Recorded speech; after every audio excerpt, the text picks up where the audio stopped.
B12 की deficiency Indians में इतनी कॉमनली क्यों देखने को मिलती है?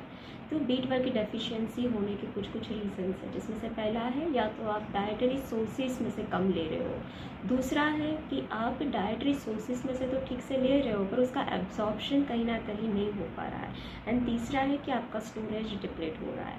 सो फर्स्ट थिंग इज़ कि B12 कहाँ पे बनता है? तो ये हमारे माइक्रो बैक्टीरिया के थ्रू गट में ही बनता है, राइट। तो ये क्लियर है कि सिर्फ एनिमल सोर्सेज में से ही आपको B12 मिल सकता है, बाकी प्लांट बेस्ड सोर्सेज में से विटामिन B12 नहीं बन पाता है। इसलिए जो अच्छे से milk and milk product, chicken, fish, eggs and non veg खाते हैं उन लोगों को B12 अच्छे से मिलता है, पर प्योर वेजिटेरियन और जो वेगन डाइट फॉलो करते हैं तो उनमें B12 की डेफिशिएंसी होने के चांसेस बहुत ज़्यादा है। ये सेकेंड थिंग कि इसका एब्जॉर्प्शन ठीक से नहीं हो पा रहा है, राइट। तो B12 के एब्जॉर्प्शन के लिए हमें हमारे गट में कुछ एलिमेंट्स है जो बहुत नेसेसरी है उसके एब्जॉर्प्शन के लिए, जिसमें फर्स्ट है आपका सलाइवरी एमाइलेज, देन सेकेंड उसके आगे आता है स्टमक जिसमें रहता है HCl hydrochloric acid, and second is intrinsic factor, and इसके आगे जाओ तो पेनक्रियाटिक एमाइलेज आता है जो कि ये B12 के एब्जॉर्प्शन के लिए बहुत ज़रूरी है। अगर इस 4 एलिमेंट्स में से किसी एक की भी कमी हुई due to any reason,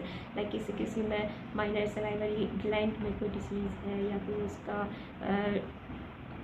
surgical through remove किया है, या फिर उसके बाद किसी में स्टमक एसिड कम रिलीज़ हो रहा है, हाइपोक्लोराहाइड्रिया है, या फिर due to any reason like auto antibodies की वजह से पैराइटल सेल्स डिस्ट्रॉय हो रहे हैं, एंड उसमें से इंट्रिंसिक फैक्टर ठीक से रिलीज़ नहीं हो पा रहा है, डिस्ट्रॉय हो रहे हैं, तो वो भी एक रीज़न हो सकता है B12 डेफिशिएंसी का। फिर उसके आगे चलते हैं तो पेनक्रियाटिक इनसफिशिएंसी की वजह से भी ड्यू टू पेनक्रियाटाइटिस में भी पेनक्रियाटिक अमाइलेज अगर अवेलेबल नहीं हो पा रहा है तो भी B12 की डेफिशिएंसी हो सकती है। इसके आगे चल के अगर इलियम में गुड बैक्टीरिया प्रॉपर अमाउंट में नहीं है, जो लॉन्ग टर्म एंटीबायोटिक का यूज़ कर रहे हैं, तो उसमें भी B12 की डेफिशिएंसी देखने को मिलती है। कोई भी रीज़न से अगर इसमें से एक भी अगर एलिमेंट एब्सेंट है, लाइक गैस्ट्रेक्टोमी किया है, बैरियाट्रिक सर्जरी की है, इलियल रिसेक्शन किया हुआ है